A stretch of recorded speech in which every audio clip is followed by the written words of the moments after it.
नमस्कार। मैं लालचंद, हिंदी अध्यापक, सरकारी सीनियर सेकेंडरी स्कूल मामूजिया, जिला फाजिलका।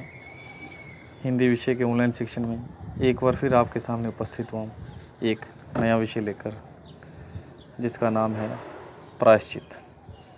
छठी कक्षा की एक बहुत ही शिक्षाप्रद कहानी है प्रायश्चित। बच्चे कई बार जानबूझकर या अनायास कुछ गलतियाँ कर बैठते हैं। उनके लिए तो वह गलतियाँ एक मजाक होती हैं, पर किसी के लिए उन गलतियों का हर्जाना जो है बहुत ज़्यादा पड़ जाता है। ऐसी एक कहानी है जिसके बारे में आज हम करने जा रहे हैं, और सभी बच्चों को इससे एक सीख लेनी है। तो शुरुआत करते हैं। होली का दिन था। बच्चों ने इधर उधर से एकत्र की गई थोड़ी बहुत लकड़ियाँ गांव के शिवालय के करीब खुले मैदान में शाम हो जाने पर होली में जलाई। होली का दिन है। अब बच्चों ने इधर उधर से कुछ लकड़ियाँ इकट्ठी की हैं। उन लकड़ियों को, जो शिवालय है, भगवान शिव का मंदिर है, उसके पास ये खुला मैदान है, उस मैदान में शाम हो जाने पर उन लकड़ियों को जलाया गया। होली में आग की लपटें अधिक ऊंची नहीं उठ रही थी। बच्चों के चेहरों पर इसलिए उत्साह नज़र नहीं आ रहा था। अब बच्चे हैं, हर चीज़ ज़्यादा चाहते हैं, पर आग की लपटें इतनी ज़्यादा ऊंची जा नहीं रही है, इसलिए उनके चेहरे पर इतना उत्साह नहीं है। गोपू ग्वाले की कुटिया के पिछवाड़े गोबर के उपलों का ढेर लगा हुआ था। ये रहे उपले, और ये उपलों का ढेर। गोपू ग्वाला है, ग्वाला जो गाय चराता है, उसकी कुटिया बनी हुई है, झोंपड़ी है। झोंपड़ी के पीछे एक उपलों का ढेर लगा हुआ था। गोपू घर पर नहीं था। वह उपले बेचने पास के शहर गया हुआ था और अभी तक लौटा न था। शरारती बुधवा को गोपू के उपले सहसा याद हो गए।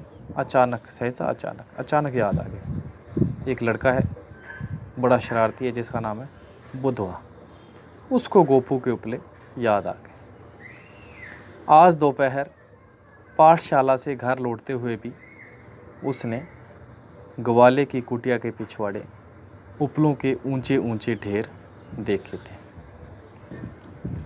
उसने अपने मन की बात मित्रों से कही तो सभी सहमत हो गए।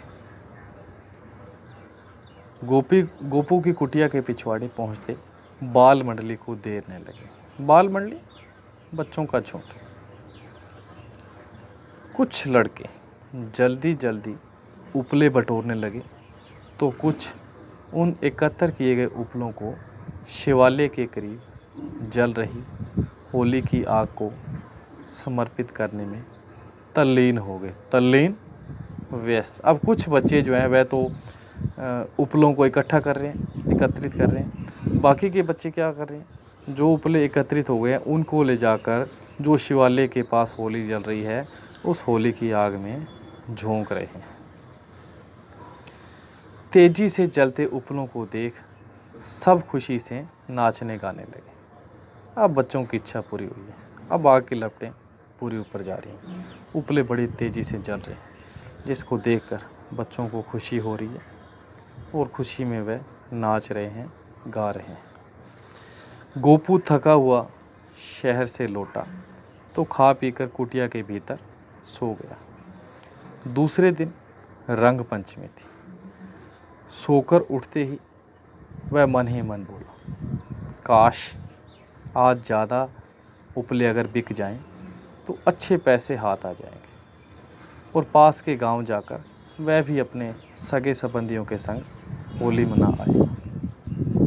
बड़ी इच्छा है मन में, एक कल्पना कर रहा है कि अगर आज ज़्यादा उपले बिक जाएं, ज़्यादा पैसे आएंगे और वह भी अपने सगे संबंधियों के साथ होली मना आएगा।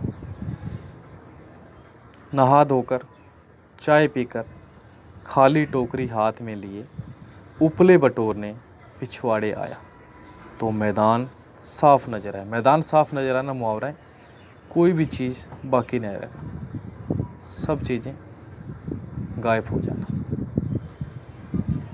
वह बोला, हाय, मैंने किसका क्या बिगाड़ा था जो इतनी मेहनत से बनाए गए मेरे ढेर सारे उपले यूं गायब कर दिए गए।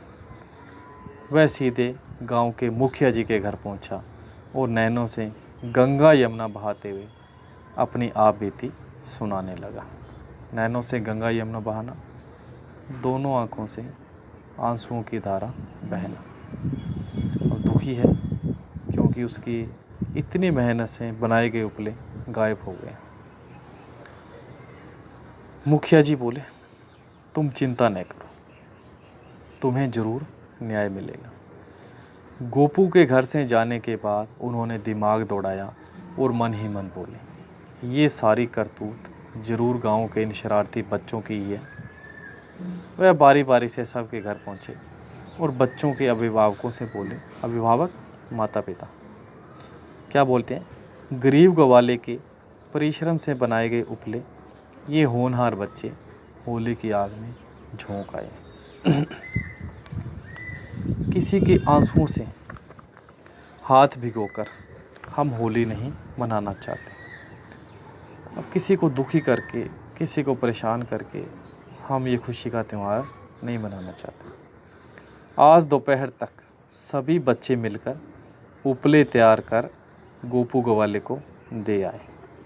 उसके पश्चात ही शाम होने से पहले ये होली खेल सकेंगे। एक चुनौती जो है दे दी गई है।